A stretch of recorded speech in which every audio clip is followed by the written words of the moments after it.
अगर आप उलझे हुए, बेजार और लेजी रहते हैं, करना तो बहुत कुछ चाहते हैं, लेकिन कुछ भी करने को दिल नहीं करता, समझ नहीं आती कि आपके साथ क्या हो रहा है, तो आप ओवर थिंकिंग के लूप में फंसे हुए हैं। आपके दिमाग में बहुत सारी चीजें चल रही होती हैं कि ये भी करना है, वो भी करना है, लेकिन आप बस उनके बारे में सोचते ही रहते हैं, कुछ भी कर नहीं पाते।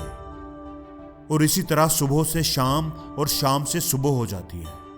तो इस सिचुएशन से निकलने का सादा और आसान तरीका मैं आपको बताता हूं। आप एक पेपर और पेंसिल लें और किसी पुरसकून जगह पर बैठ जाएं। जो भी काम आपके जहन में घूम रहे हैं, जो भी चीजें चल रही हैं, उनको एक पेपर पर लिखते जाएं। जिन जिन प्रॉब्लम्स के बारे आप सुबह से सोच रहे थे, आप उनकी लिस्ट बनाना शुरू कर दें।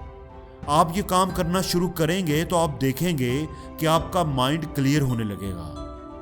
पहले आपको लग रहा था कि आपकी जिंदगी में बहुत सी प्रॉब्लम्स हैं, अब आपको कम से कम ये क्लियर तो हो जाएगा कि प्रॉब्लम्स हैं कितनी और कौन कौन सी हैं।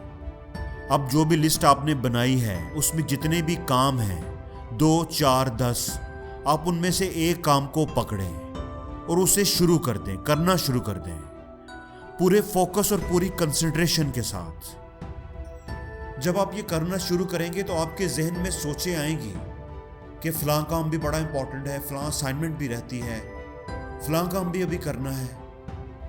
आप इन सब सोचों को इग्नोर करें और जो काम भी आप कर रहे हैं अपनी तवज्जो उसी पर रखें। और जब 2-4 दिन में, 1 हफ्ते में आप उसे कर लोगे, उस काम को मुकम्मल कर लोगे, तो आपकी वो अचीवमेंट आपके अंदर एक पॉजिटिव एनर्जी भर देगी, आपको खुशी मिलेगी, डोपामिन रिलीज होगी, आपके अंदर एतमाद आएगा कि हाँ भाई मैं भी कर सकता हूँ। आपका माइंड सोचने की बजाय करने की तरफ शिफ्ट हो जाता है। इसी तरह आप लिस्ट में से एक और काम पकड़ो और उसे करना शुरू कर दो। अगर आप ऐसा करते रहेंगे तो आप देखेंगे कि आपकी ओवर थिंकिंग कम होना शुरू हो जाएगी और आपकी प्रोडक्टिविटी बढ़ने लगेगी।